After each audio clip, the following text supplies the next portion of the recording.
There he is. He's smiling right now. We'll see in a few. He is our good friend, Dr. Joel Bloom, president of the New Jersey Institute of Technology. Good to see you.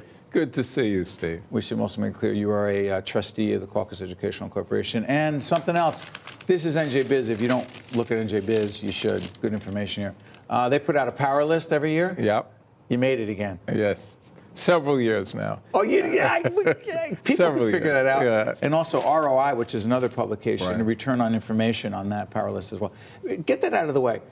I know you don't try to make a list, but you make a list of a powerful, influential person. How much does it help you do what you need to do as president of NJIT? Well, you're a more recognizable figure in the state of New Jersey. People who are in this business, and it's a big business, look for themselves as well.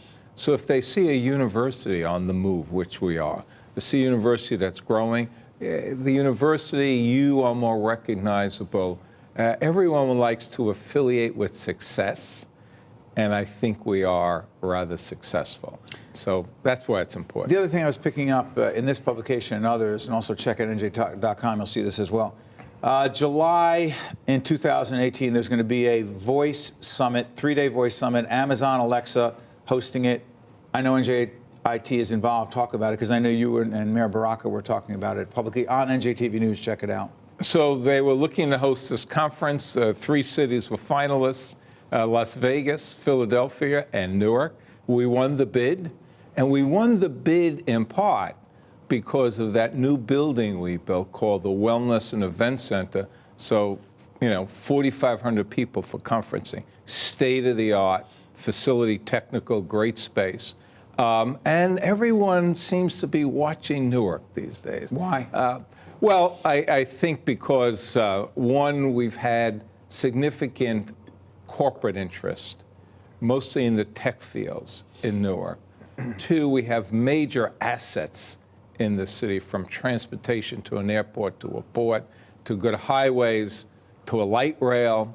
And it's a little less expensive than being across the river from that other great city, Right. New York City. So I think Newark is truly on I don't even think it's a long distance race. I think it's a bit of a sprint these days in people wanting to come and get interested in Newark. So they chose us for the space, they chose us for the accommodations, for the assets of the city. And again, I think people attach themselves to what's on the appreciation, what's going up. By the way, I want to be clear, the Voice Summit, check it out. It's all about the power of voice and technology, Right. and its impact on our lives, as I interpret it. Right, 1,500 people, 100 of the gurus on voice and technology. What don't we know about voice and technology these days? What Part of can't our you? lives. It's ubiquitous. Well, the other thing that is a big part of our lives is state funding of higher education. You knew it was going to come to that, Joel. Look, we're taping on April 10th. We always disclose, and Jackie Hired, our top producer, will put the date up. You'll see it there. The reason we're saying that is because the state budget is not closed until July 1st, if you will. There was a discussion going on about higher education. Put it in context, state funding of higher education, but particularly of an institution like yours. Well, the problem of state funding in higher education is older than it's probably getting closer to 2 decades. And the outstanding work that was done by Governor Kane in 2010, if I remember correctly, was a decade of declining funding of higher education. That decade, when he writes this in 2010, we're now in 2018. So we're moving on to 2 decades. We could talk about, and while the enrollment is growing, so the financing of the support for higher ed is going down. And it went down precipitously in 2006, in 2006. And the Corzine administration? And the Corzine administration. Remember, we have a little bit of an economic hiccup at that point. Then we have the Great Recession, and it's going down. And at this point, at NJIT, when I got there, when we were getting fully funded, 70 cents on every dollar to educate a student was state money. Students were paying about 28 cents. 70 cents? 70 cents now? on the dollar. Now it's just absolutely flipped. The students are paying 68 cents on the dollar for the cost of their education. So yes, it's about affordability, but you can't talk about affordability without talking about funding. Where's the revenue going to come to educate these students? When you look at NJIT, when you look at any of the polytechs, we are the most expensive undergraduate and graduate institutions. Very few Because courses. of the research? Well, it's not only, it's more, before the research, you all take courses, then you go into labs. In the labs is equipment. In the labs are lab proctors. So it's not about chalk and talk. It's about technology. It's about equipment. It's about labs. It's about doing projects. So the research, we do okay on what we call indirect cost recovery. So the research isn't as expensive as it is the cost of education. And in fact, you know, we inform what's going on in the classroom based on the research we're doing. Real quick on this. Do you think Governor Murphy understands what you just said? I think he does. I've had an opportunity to meet one-on-one with him on 2 occasions prior to becoming governor.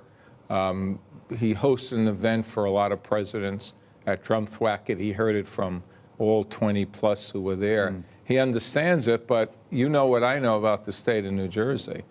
We've got massive debt. Yes. We've got pension debt. We've got massive issues, as any predominantly urban state has, that require funding. So it's a competitive. But at the end of the day, you grow your tax base, you grow your workforce, you grow your revenues by preparing the workforce. And in this state, this is the beauty of NJIT. We have almost as many scientists and technical people and engineers in this state as any other state in the nation. So we need this technically prepared workforce.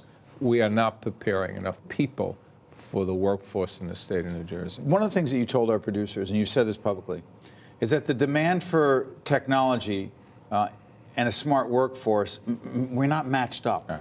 What does that mean? So it means 2 things. First of all, Wall Street Journal, 1.6 million STEM graduates on an annual basis. Science, technology, engineering, and math. Thank you, thank you. The country is producing 600,000, and we are truly in that group of lacking enough people for the workforce.